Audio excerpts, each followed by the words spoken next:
चलिए बच्चे, आगे हम बात करने वाले हैं कॉम्बिनेशन ऑफ रजिस्टेंसेस के बारे में। तो अगली जो स्लाइड है हमारी कॉम्बिनेशन ऑफ रजिस्टर्स, यहाँ पे हम जो कॉम्बिनेशन देखेंगे, दो प्रकार के कॉम्बिनेशन देखने के लिए मिलते हैं। अगर हमारे रजिस्टर्स मान के चलिए, एक तो होता है बेटा सीरीज कॉम्बिनेशन, एक क्या होता है सीरीज कॉम्बिनेशन। जब आपके रजिस्टर्स एंड बाई एंड एक दूसरे से लगे हुए हों, जब मान लीजिए R1 रजिस्टर R2 रजिस्टर के साथ एंड टू एंड क्या हुआ, जुड़ा हुआ हो, इस प्रकार के कॉम्बिनेशन को क्या कहते हैं, सीरीज कॉम्बिनेशन कहते हैं। और दूसरा जो कॉम्बिनेशन होता है वो पैरेलल कॉम्बिनेशन होता है। पहले हम बात करेंगे सीरीज कॉम्बिनेशन के बारे में। जब टू और मोर रजिस्टर्स, जब दो या दो से अधिक रजिस्टर्स कनेक्टेड हों, कब, एंड टू एंड, एक दूसरे से, each other, they are said to be in series connection, यानी कि वो आपस में क्या कहलाएंगे, सीरीज कनेक्शन में कहलाएंगे। जैसे कि आपको दिखाई दे रहा है सामने, ये आपका एक फिगर है। इस फिगर के अंदर आप देख रहे हैं कि हमारा ये R1 रजिस्टर है, ये R2 रजिस्टर है और ये R3 रजिस्टर है। ये तीनों के तीनों रजिस्टर्स एंड टू एंड एक दूसरे से क्या है, जुड़े हुए हैं। एंड टू एंड एक दूसरे से क्या है, जुड़े हुए हैं। ठीक है जी। तो इस प्रकार का जो कनेक्शन होगा इस रजिस्टर्स का, ये कनेक्शन क्या कहलाता है आपका, that is called series connection. अच्छा, दूसरी बात करें हम, ये जो सीरीज कनेक्शन होता है, इस सीरीज कनेक्शन के अंदर आप देखते हैं कि जो करंट जो होता है हर एक रजिस्टर्स में सेम जाता है। यानी कि आप देखेंगे कि जो करंट जो रहेगा प्रत्येक रजिस्टर्स के अंदर सीरीज कनेक्शन में क्या रहने वाला है, यानी कि कांस्टेंट रहने वाला है।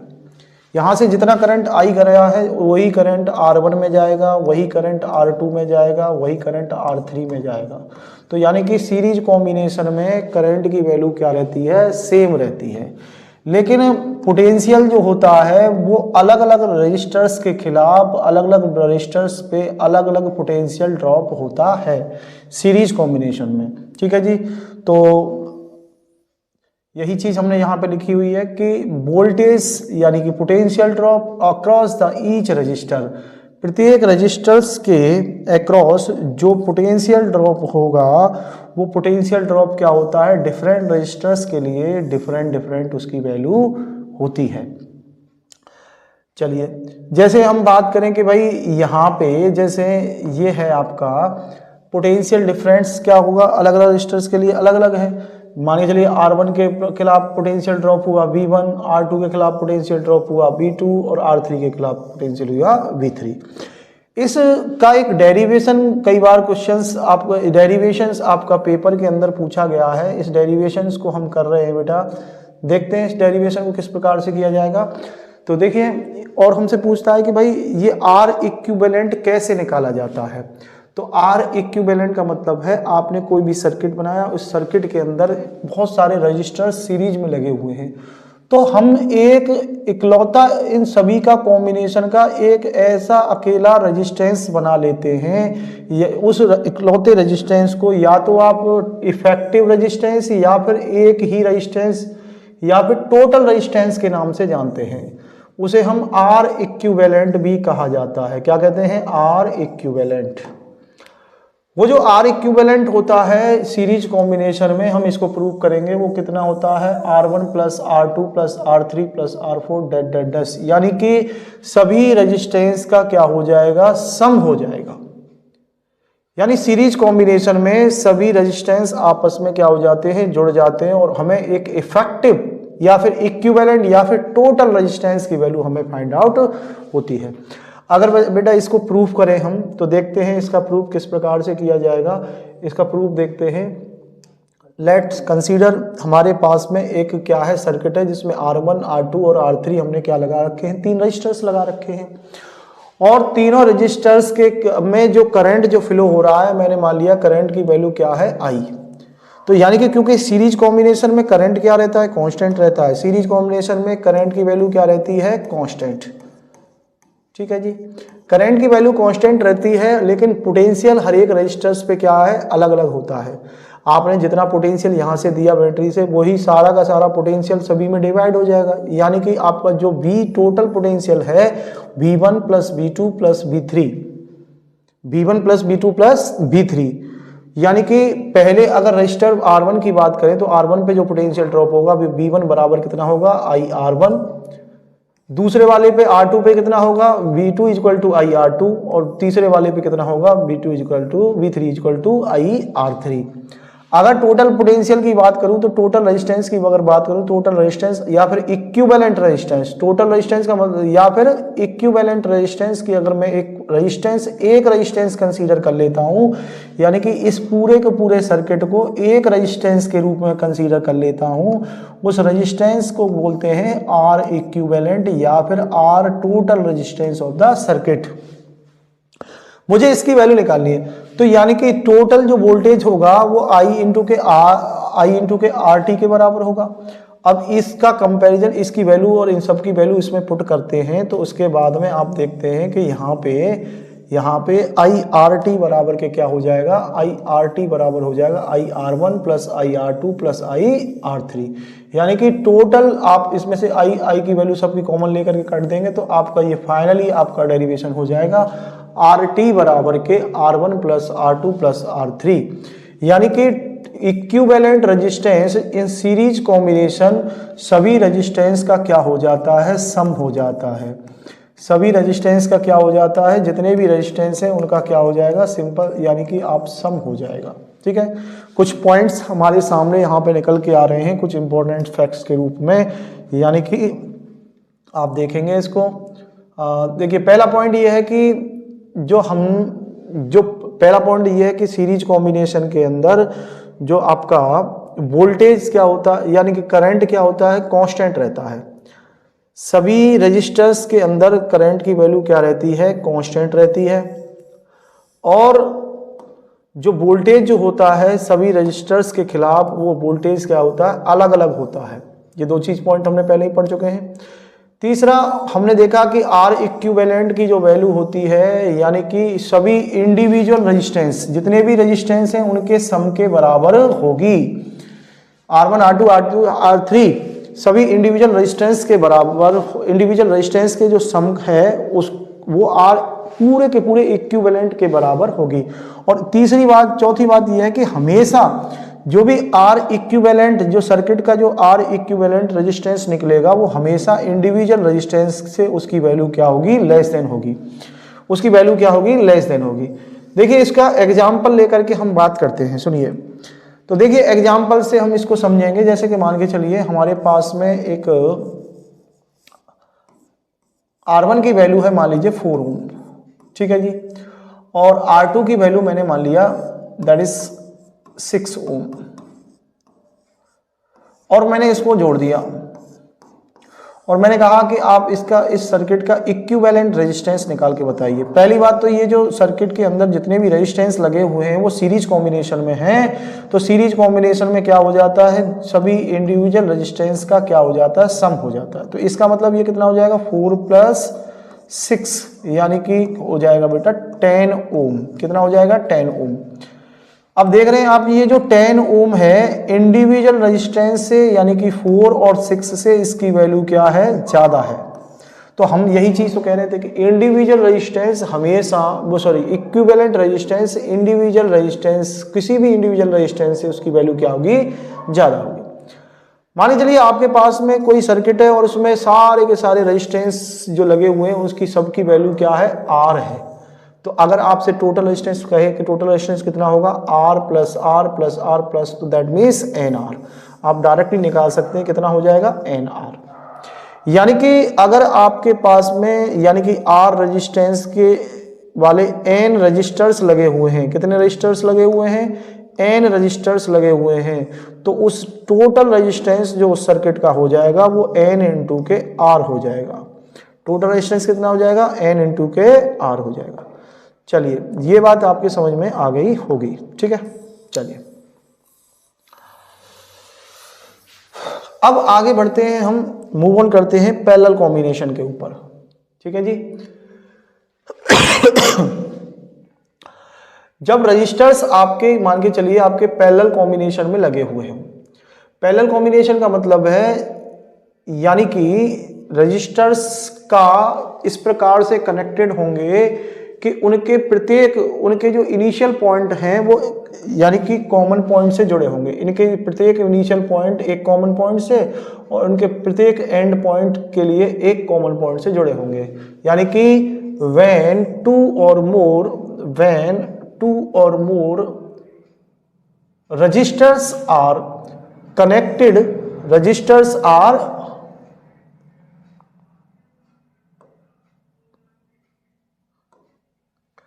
when two or more registers are connected simultaneously, एक साथ, between two common points of each other, then they are said to be in parallel combination। यानी कि एक साथ उनके जो स्टार्टिंग पॉइंट और एंड पॉइंट क्या हो, उनका सबका कॉमन पॉइंट हो, यानी कि स्टार्टिंग पॉइंट सबका एक हो और एंड पॉइंट भी सबका एक हो, तो इस प्रकार के कॉम्बिनेशन को क्या कहते हैं? That is called parallel combination. दूसरी बात, जो पैरेलल कॉम्बिनेशन होता है, पैरेलल कॉम्बिनेशन के अंदर सभी के जितना पोटेंशियल बैटरी के खिलाफ होता है उतना ही पोटेंशियल सभी रजिस्टर्स के अंदर ड्रॉप होता है। यानी कि पैरेलल कॉम्बिनेशन के अंदर पोटेंशियल जो ड्रॉप होता है, पोटेंशियल डिफरेंस जो होता है, ईच रजिस्टर्स के खिलाफ क्या होता है? कांस्टेंट रहता है। लेकिन करंट की अगर बात करी जाए, करंट क्या होगा? अलग अलग रजिस्टर्स में अलग अलग करंट जाएगा। इस रजिस्टर्स में I1 करंट जाएगा, अगर यहाँ से मान लीजिए I करंट आ रहा है तो इसमें I2 करंट जाएगा, इसमें I3 करंट जाएगा।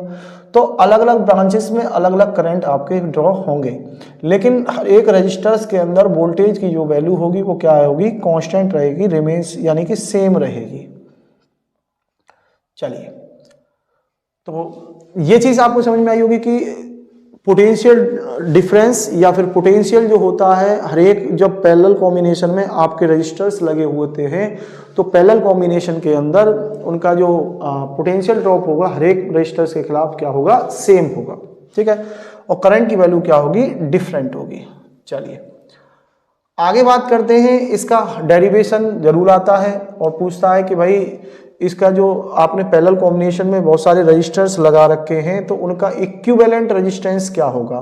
तो उसका इक्विवेलेंट रेजिस्टेंस जो होता है 1/R1 plus 1/R2 plus 1/R3 plus के डैश 1/Rn, यानी कि सारे के सारे रजिस्टर्सों का जो रेसिप्रोकल का जो सम होता है वो R इक्विवेलेंट के रेसिप्रोकल के बराबर होता है। तो देखिए इसका प्रूव करते हैं हम।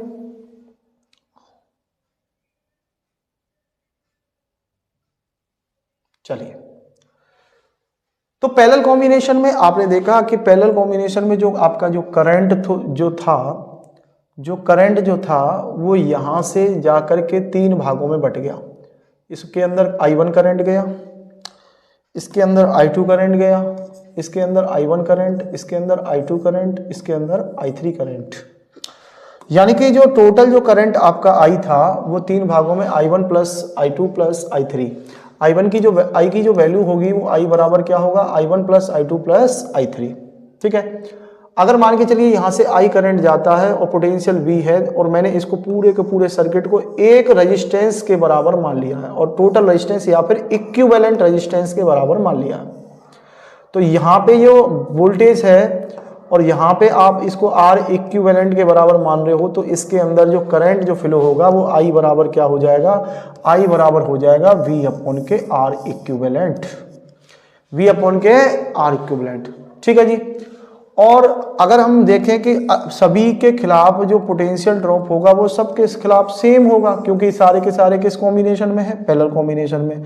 अगर हम अलग अलग में करंट निकालें, रेजिस्टेंस R1 में करंट की वैल्यू निकालें तो I1 बराबर क्या होगा? I1 बराबर होगा भैया V अपॉन के R1। अगर हम इसकी वैल्यू R2 के अंदर करंट की वैल्यू निकालें तो V अपॉन के R2 और इसके अंदर निकालें तो V अपॉन के R3। ये सारी वैल्यू और ये वैल्यू आप इस इक्वेशन में पुट करते हैं, तो इस इक्वेशन में पुट करने के बाद में यानी कि आपको फाइनली आप देखते हैं तो ये जो इक्वेशन है इस प्रकार से हो जाती है, V अपॉन के R इक्विवेलेंट बराबर के V अपॉन के R1 प्लस V अपॉन के R2 प्लस V अपॉन के R3।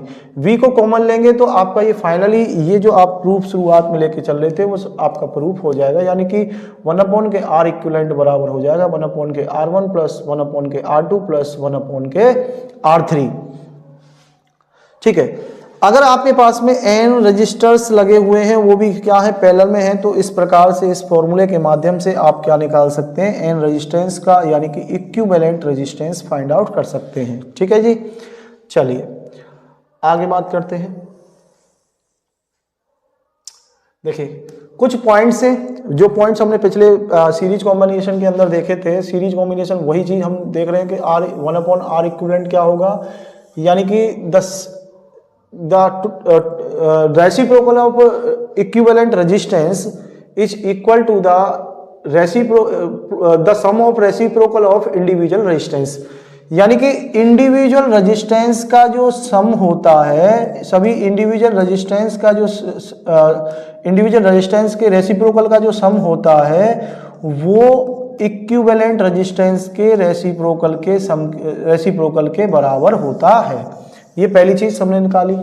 और यहाँ पे आप देखेंगे, जैसे मान के चलिए मैंने आपसे कहा कि यहाँ पे जो आपने जैसे मान लीजिए 6 ओम का एक रेजिस्टेंस लगा दिया आपने, ये दूसरा भी 6 ओम का रेजिस्टेंस लगा दिया आपने, और तीसरा भी आपने मान के चलिए 6 ओम का, तीनों के तीनों कॉम्बिनेशन कर दिया 6 ओम का। कितने का? 6 ओम का रेजिस्टर्स। ठीक है जी, 6 ओम का रेजिस्टर्स आपने कह दिया, इस बैटरी से लगा दिया, और बैटरी से लगाने के बाद में आप देखते हैं ये तीनों के तीनों, अगर मैं आपसे कहूं कि यहाँ से R इक्विवेलेंट की वैल्यू निकाल के बताएं सब, तो R इक्विवेलेंट की जो वैल्यू होगी तीनों के तीनों सी यानी पैरेलल कॉम्बिनेशन में, तो पैरेलल कॉम्बिनेशन में क्या हो जाएगा, यानी कि 1 अपॉन के R इक्विवेलेंट बराबर 1 अपॉन के 6 प्लस 1 अपॉन के 6 प्लस 1 अपॉन के 6। तो यानी कि 6 अगर कॉमन लेंगे तो 6 और यानी कि 1 प्लस 1 प्लस 1, तो यानी कितना हो जाएगा 3/6। 3/6 का मतलब है 1 अपॉन के 2, और 1 अपॉन के 2 यानी कि R इक्विवेलेंट बराबर हो जाएगा 2 ओम। कितना हो जाएगा? 2 ओम। ठीक है जी, तो आप देख रहे हैं कि जो इंडिविजुअल रेजिस्टेंस है उससे इक्विवेलेंट रेजिस्टेंस की वैल्यू क्या आ रही है? कम आ रही है। तो हमेशा इक्विवेलेंट रेजिस्टेंस की जो वैल्यू होगी, जो टोटल रेजिस्टेंस की जो वैल्यू होगी पैरेलल कॉम्बिनेशन में, हर एक ईच एंड एवरी रेजिस्टेंस से जो इंडिविजुअल रेजिस्टेंस है उससे वैल्यू क्या होगी? कम होगी। अब दूसरी बात यह है कि साहब वोल्टेज तो कांस्टेंट है ही, लेकिन करंट क्या होता है? डिफरेंट होता है पैरेलल कॉम्बिनेशन में। तो ये सारी बातें आपके समझ में आ गई होंगी। और यहाँ पे अगर मैं मान के चलूँ कि भाई एक बात बताइए, अगर सारे के सारे रेजिस्टेंस जितने भी लगे हुए हैं पैरेलल कॉम्बिनेशन में, वो पैरेलल कॉम्बिनेशन में सभी उनकी वैल्यू क्या है? सेम है। यानी कि रेजिस्टेंस जो पैरेलल कॉम्बिनेशन में लगे हुए हैं वो सारे के सारे R1, R2, R3 सब के सब R के बराबर हैं। तो उस केस में आपकी यानी कि अगर आप R इक्विवेलेंट निकालना चाहेंगे तो R इक्विवेलेंट की जो वैल्यू आएगी वो R इक्विवेलेंट की वैल्यू आएगी यानी कि 1 अपॉन के R1 प्लस 1 अपॉन के R2 प्लस 1 अपॉन के R1, सारे के सारे R पुट करने पर तो R इक्विवेलेंट बराबर आ जाएगा N अपॉन के R।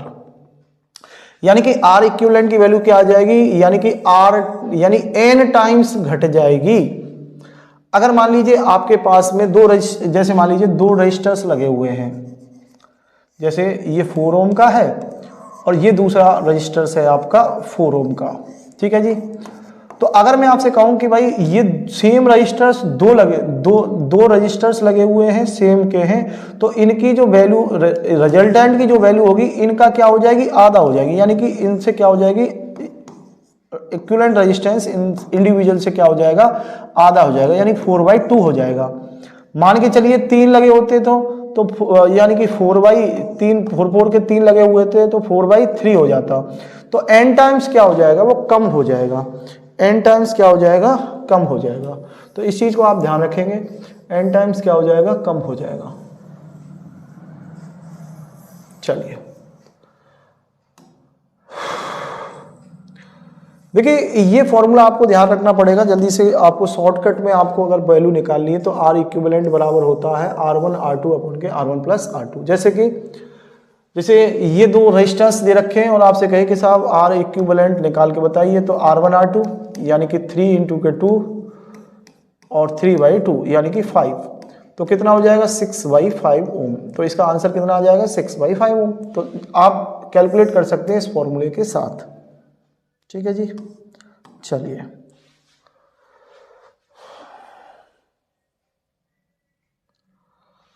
चलिए आगे बढ़ते हैं। हाँ, कुछ क्वेश्चंस हैं हमारे सामने, इन क्वेश्चंस को हमें डिस्कस करेंगे और देखते हैं पहले क्वेश्चन से। यहाँ पे देखिए आपको ये दिखाई दे रहा है, थोड़ा सा इसको जूम कर लेते हैं अपन। चलिए,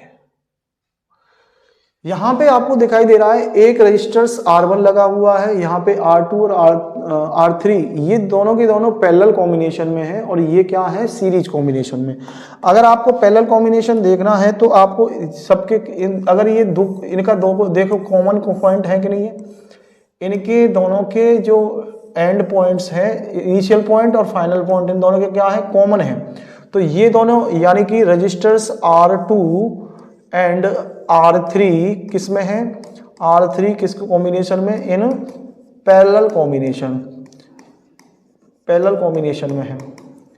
ठीक है जी, और यहाँ पे एंड और ये R1 इनके क्या है सीरीज में लगा हुआ है, R1 क्या है इनके सीरीज में, तो इनसे एक रेजिस्टेंस निकलेगा यानी कि R इक्विवेलेंट, और उसको डैश मान लेता हूं तो वो निकलेगा R2 × के R3 divided by R2 + R3 यानी कि 2 × के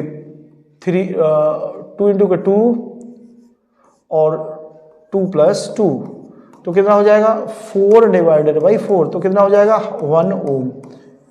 और वैसे भी आप निकाल सकते हैं कि दो रजिस्टर्स अगर बराबर के हैं और दोनों के दोनों पैरेलल में लगे हुए हैं तो उनका क्या हो जाता है आधा हो जाता है, इन दोनों का क्या हो जाएगा 1 ओम हो जाएगा। ठीक है जी, अगर ये 1 ओम है और आगे लगा हुआ है 1 ओम तो टोटल कितना हो जाएगा, यानी कि 1 ओम ये लगा हुआ है और 1 ओम आपका एक और लग गया पीछे से 1 ओम, तो टोटल ये सीरीज कॉम्बिनेशन में क्या हो जाएगा इक्विवेलेंट यानी टोटल रेजिस्टेंस क्या हो जाएगा, ये R1 प्लस के ये R इक्विवेलेंट डैश, तो ये हो जाएगा R1 + R इक्विवेलेंट डैश और इसकी वैल्यू हो जाएगी 2 ओम। ठीक है जी, तो ये फाइनल आप R इक्विवेलेंट इससे निकाल सकते हैं। चलिए नेक्स्ट क्वेश्चन के बारे में बात करते हैं, इसको मिटा देता हूं।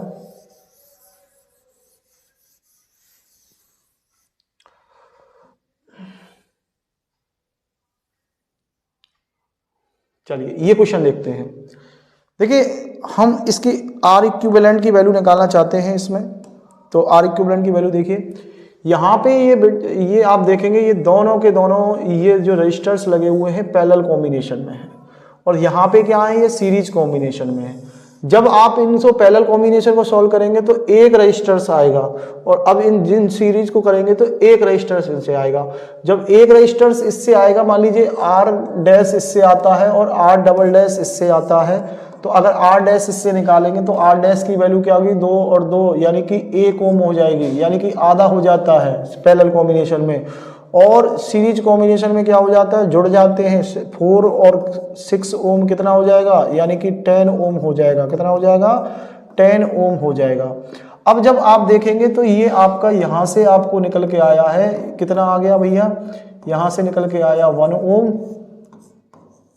और यहाँ से निकल के आया आपका 10 ओम, और ये दोनों के दोनों किस में हो गए हैं, फिर से आपके पैरेलल कॉम्बिनेशन में हो गए हैं। ठीक है जी, पैरेलल कॉम्बिनेशन में हो गए। तो पैरेलल कॉम्बिनेशन में अगर आपको निकालना है तो R इक्विवेलेंट की वैल्यू क्या हो जाएगी, R इक्विवेलेंट बराबर हो जाएगा यानी कि R1 × के R2 यानी कि सीधा रख देते हैं इसके अंदर 1 × के 10 डिवाइडेड बाई 1 + 10 यानी कि 10 डिवाइडेड बाई 11, 10 डिवाइडेड बाई 11, तो ये आपका आंसर आ जाएगा 10 डिवाइडेड बाई 11। आई थिंक आपको समझ में आ गया होगा। यानी कि आपने देखा ये दोनों के दोनों पैरेलल कॉम्बिनेशन में थे, तो इसका क्या हो गया, आधा हो गया। दो सेम रेजिस्टेंस अगर पैरेलल कॉम्बिनेशन लगते हैं तो उसका आधा हो जाता है। जब तीन समान रेजिस्टेंस आपके पैरेलल में लगते हैं तो उसका तिहाई हो जाता है।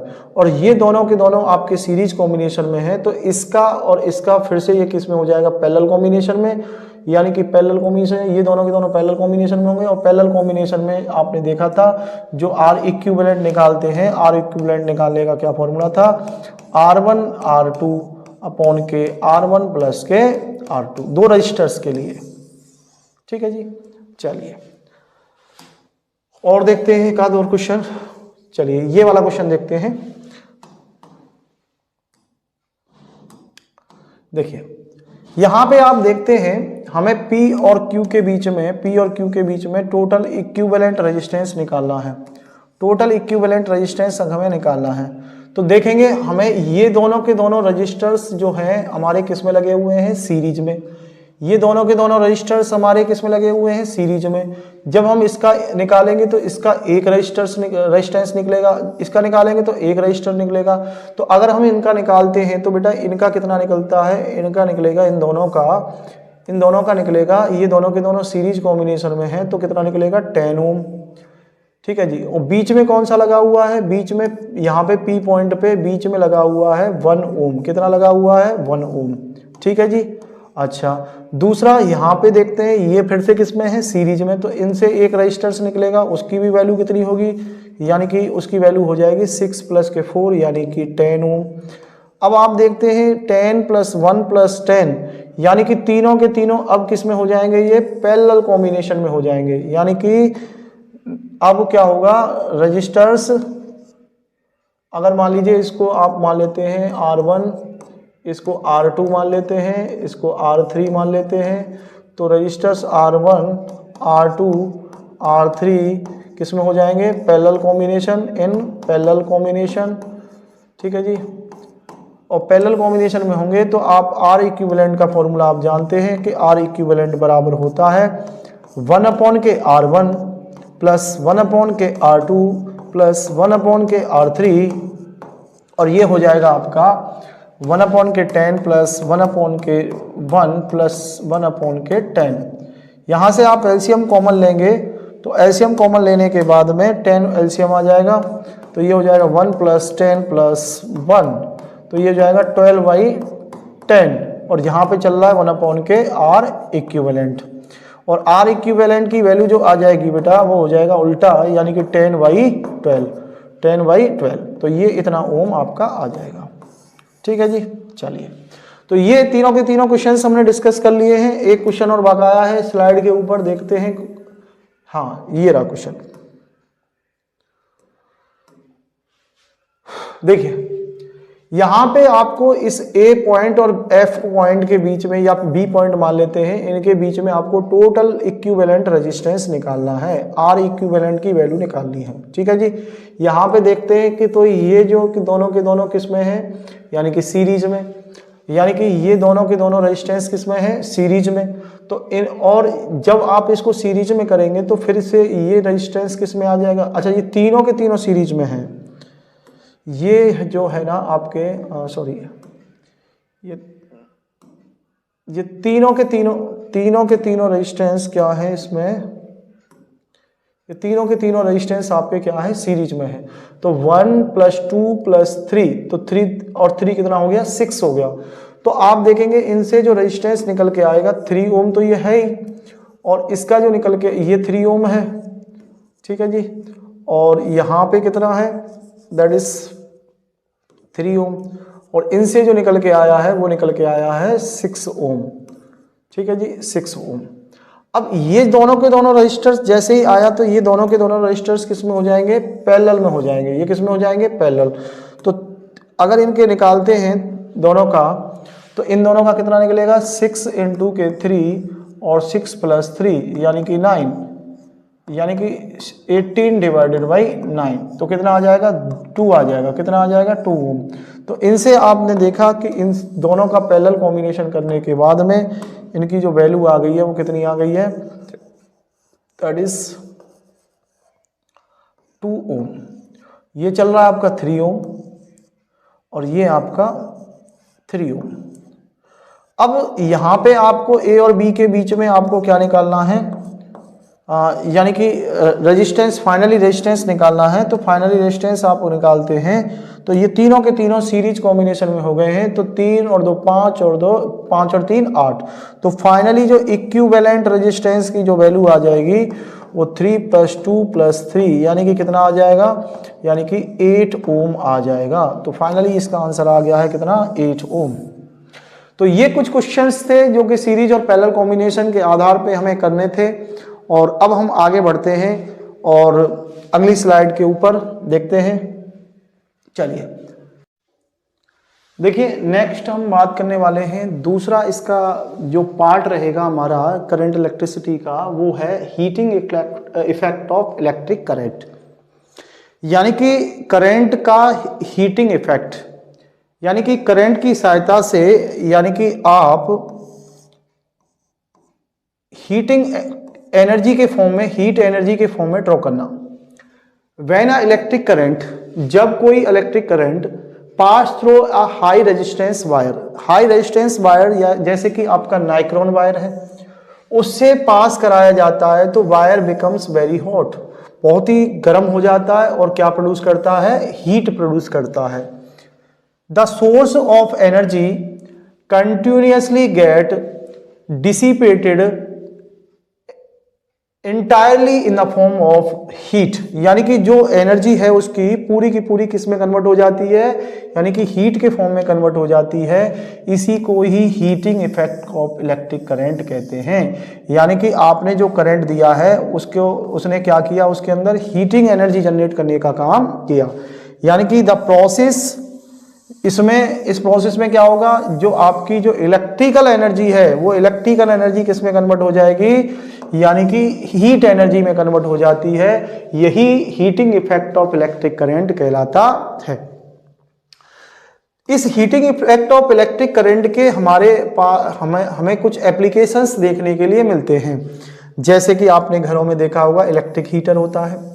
इलेक्ट्रिक हीटर इसी के बेसिस पे काम करता है, यानी कि इलेक्ट्रिकल एनर्जी को हीट एनर्जी में कन्वर्ट करने का काम करता है। इलेक्ट्रिकल आयरन, जो प्रेस जो होती है आपकी, इलेक्ट्रिक बल्ब जो कि आपको यानी कि ग्लो करने का काम करता है, ये सारे के सारे एग्जाम्पल्स हैं किसके, किस पे ऊपर काम करते हैं, heating effect of electric current के ऊपर काम करने वाले एग्जाम्पल्स हैं। चलिए अब आगे बात करते हैं इसका प्रैक्टिकल एप्लीकेशन क्या है, हीटिंग इफेक्ट का प्रैक्टिकल एप्लीकेशन क्या है। प्रैक्टिकल एप्लीकेशन देखते हैं। इसका प्रैक्टिकल एप्लीकेशन है पहला, इलेक्ट्रिक बल्ब। देखिए इलेक्ट्रिक बल्ब के अंदर आपने देखा होगा एक वायर लगा होता है, उस वायर को बोलते हैं, दैट इज कॉल्ड फिलामेंट। क्या बोलते हैं उसे, फिलामेंट। ये जो फिलामेंट होता है एक मटेरियल का बना होता है जिसका नाम है टंगस्टन। इस टंगस्टन का मेल्टिंग पॉइंट बेटा बहुत ही हाई होता है, वेरी हाई मेल्टिंग पॉइंट। यानी कि जब आप इसमें से यानी कि करंट पास कराते हैं तो ये क्या करता है, वेरी रेड हॉट, बहुत तेज गर्म हो जाता है, लगभग 3850 डिग्री सेल्सियस, यानी कि 3850 डिग्री सेल्सियस इसका टेम्परेचर हो जाता है और अपने अंदर से लाइट एमिट करने लग जाता है। तो ये जो आपकी जो करंट एनर्जी थी, यानी कि इलेक्ट्रिक एनर्जी थी, वो इलेक्ट्रिक एनर्जी किस में कन्वर्ट हो गई है, यानी कि लाइट एनर्जी में।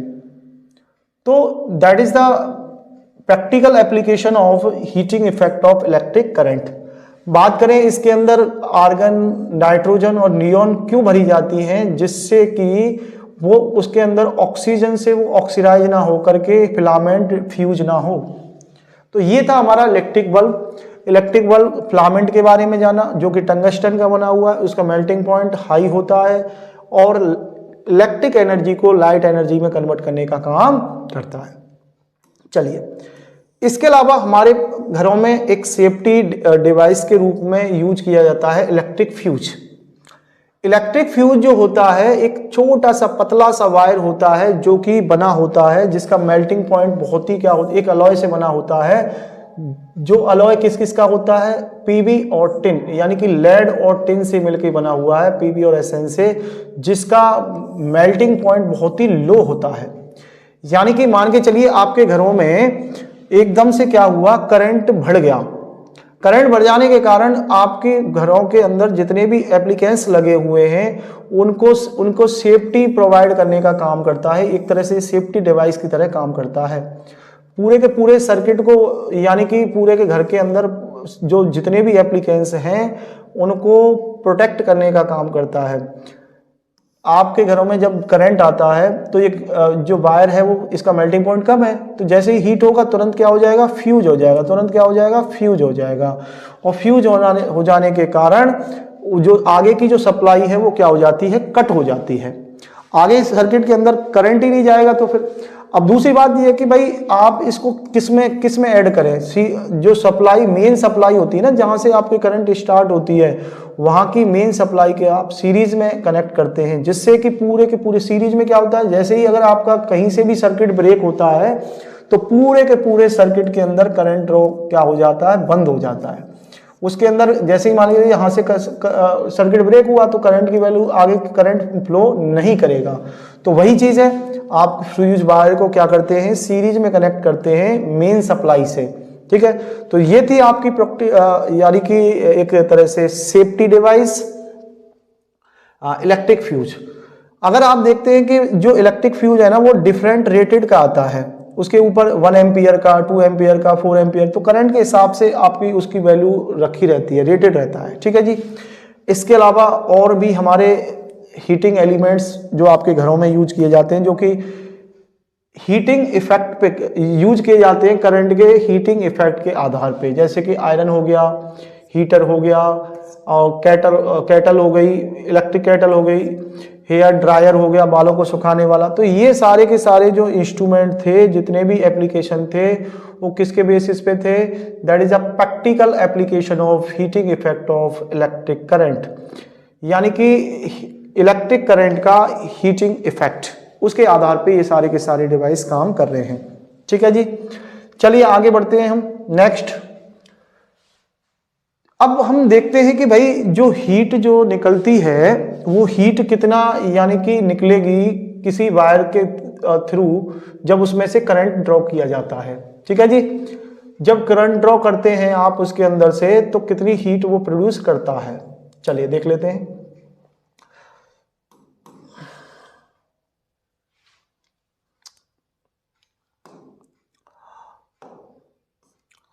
देखिए ये हमारे पास में कोई वायर है जिसका रेजिस्टेंस है R, ठीक है। इसमें से करंट फ्लो हो रहा है I करंट फ्लो हो रहा है, तो इसका पोटेंशियल मान के चलिए सेल का या बैटरी का पोटेंशियल B है, तो इसको वर्क करना पड़ेगा इसमें से करंट फ्लो कराने के लिए। तो वो वर्क जो होगा W बराबर के क्या होगा, Q इंटू के V। W बराबर होता है Q इंटू के V, Q is the charge, V is the potential.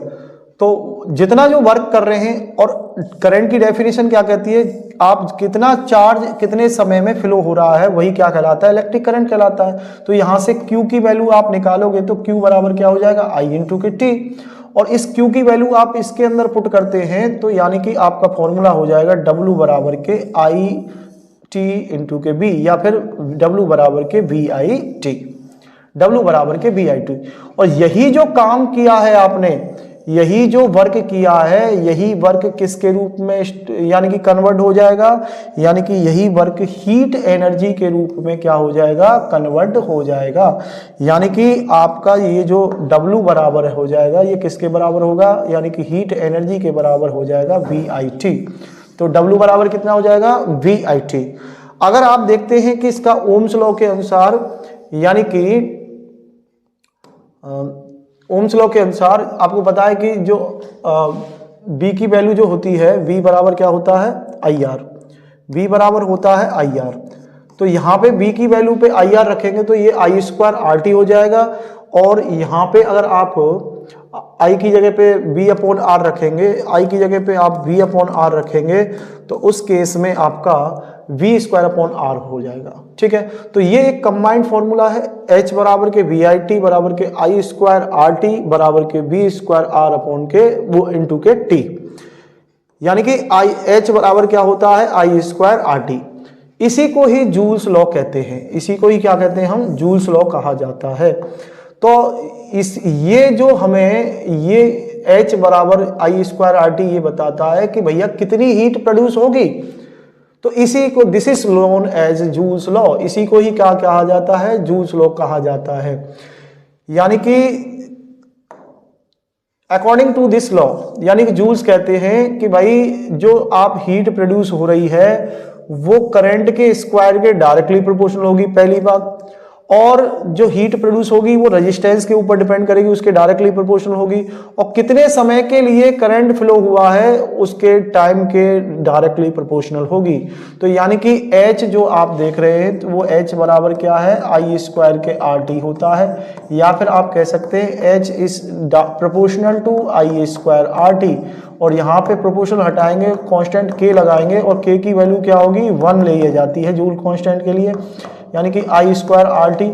ठीक है, तो ये जो फॉर्मूला होगा वो आपका क्या हो जाएगा, H बराबर के आई स्क्वायर के आर टी। तो किसी भी सर्किट के अंदर अगर आप आई करंट फ्लो कराते हैं, उसका रेजिस्टेंस अगर R है तो उसमें से करंट और T समय के लिए यानी कि फ्लो कराई जाए तो उसके अंदर से हीट जो प्रोड्यूस होगी वो आई स्क्वायर के आर टी होगी। तो आई थिंक आपको ये चीज समझ में आ गई होगी। और ये था हमारा joules law of heating, that is joules law of heating. चलिए अब आगे बढ़ते हैं।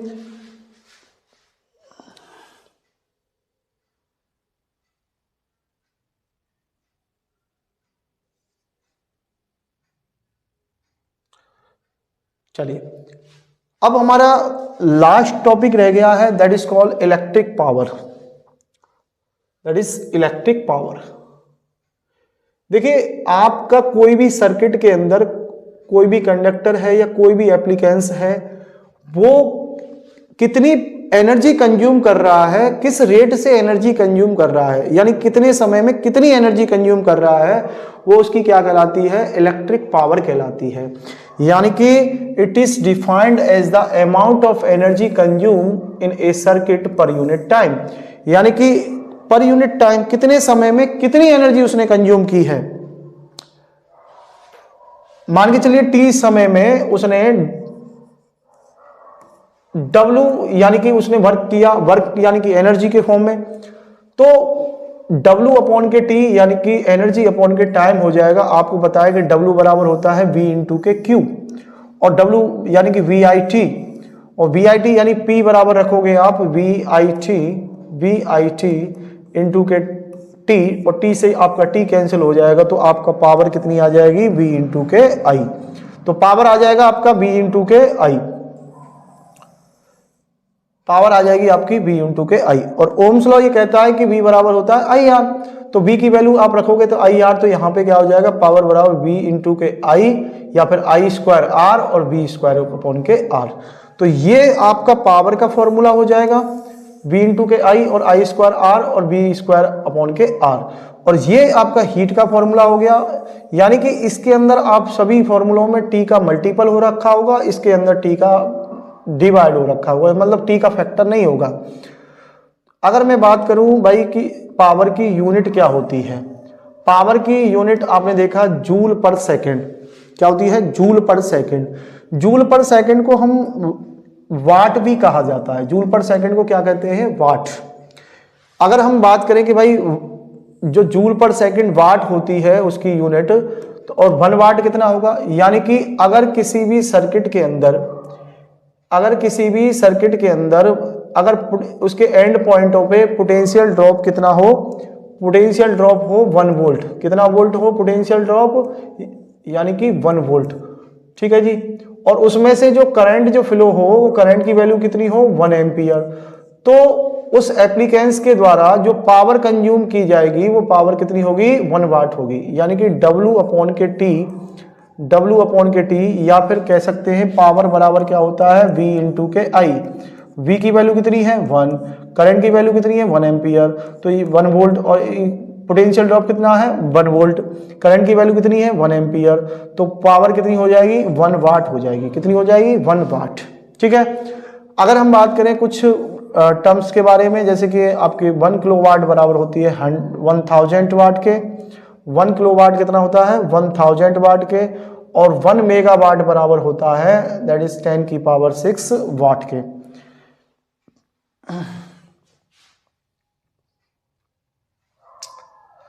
ठीक है, 1 मेगावाट बराबर होगा 10 की पावर 6 वाट के, और 1 गीगावाट होगा 10 की पावर 9 वाट के। ठीक है, चलिए अब आगे बात करते हैं। एक यूनिट होती है जिसे कहते हैं हॉर्स पावर। क्या कहते हैं बेटा इसे? Horse power.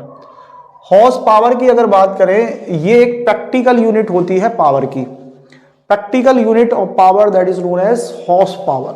ठीक है जी, एचपी सुना होगा आपने नाम, 1 HP, 2 HP, 3 HP। तो 1 HP बराबर होता है 746 यानी 746 वाट। आप इसको याद रखेंगे कि 1 HP बराबर होता है 746 वाट, 746 वाट। ठीक है, आपने देखा होगा कि जो घरों के अंदर जो आपकी पावर जो यानी कि एनर्जी जो कंज्यूम होती है, वो उसका जो आपने देखा होगा कि बिल आते हैं वो यूनिट्स के टर्म में आते हैं। यूनिट्स कंसीडर की जाती है। वो यूनिट क्या कहलाती है? Commercial unit of electrical energy. यानी कि एक यूनिट जो होती है वो कितने के बराबर होती है? किलोवाट हावर के, यानी कि 1 किलोवाट हावर। एक यूनिट क्या होती है? 1 किलोवाट हावर। एक यूनिट होती है भाई 1 kilowatt hour. 1 unit equal to 1 unit equal to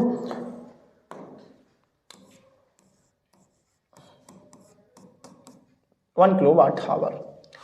number of unit consume by electrical appliances. अगर आपको कितनी यूनिट्स कंज्यूम कर रहा है कोई भी एप्लीकेंस, अगर ये निकालना है तो आपको जितने वाट वो एप्लीकेंस है, ठीक है, जितनी पावर कंज्यूम करता है, कितने घंटे वो करता है, और उसको आपको 1000 से डिवाइड करोगे तो आपको वो वाट हावर किस में कन्वर्ट हो जाएगा? किलोवाट हावर में। और वही क्या कहलाती है? यूनिट्स कहलाती है। क्या कहलाती है? यूनिट्स कहलाती है। जैसे हम एक क्वेश्चन के रूप में इसको समझेंगे, और क्वेश्चन क्या है, जैसे कि फॉर एग्जांपल के लिए हमारे पास में एक बल्ब है और वो एप्लीकेंस है, वो 500 वाट का बल्ब है और 10 घंटे डेली जलता है। कितने घंटे जलता है? डेली जलता है 10 घंटे, और 30 दिन तक लगातार जलता है 10 घंटे 500 वाट का, और 6 रुपए के हिसाब से क्या होती है? यूनिट का चार्ज है। तो बताइए कितना बिल आएगा? तो सबसे पहले नंबर ऑफ यूनिट्स का मतलब है नंबर ऑफ किलोवाट हावर, यानी कि किलोवाट हावर, कितने किलोवाट हावर्स इसने यूज की है एनर्जी, वो हम निकालेंगे। ठीक है जी, तो नंबर ऑफ यूनिट्स के टर्म में निकालें तो किलोवाट हावर, तो कितना वाट है वो? यानी कि 500 वाट इनटू के कितने घंटे जलता है? ये घंटे जलता है 10 हावर। कितने दिन तक जलता है? 30 डेज तक। तो टोटल हावर्स हो गए ये। ठीक है जी, टोटल हावर्स हो गए ये। अब इसको आपको कन्वर्ट करना है यानी कि किलोवाट हावर में, तो कितने का डिवाइड कर दिया? 1000 का। तो यानी कि 1 2 3 तो ये 5 इंटू 3 तो कितने हो जाएगा? यानी कि हो जाएगा 150 यूनिट्स। कितनी हो जाएगी? 150 यूनिट्स। यानी कि आपकी 150 यूनिट का मतलब है 150 किलोवाट हावर। कितनी एनर्जी कंज्यूम की इसने? यानी कि 150 किलो, 150 नहीं 15 होगा, 10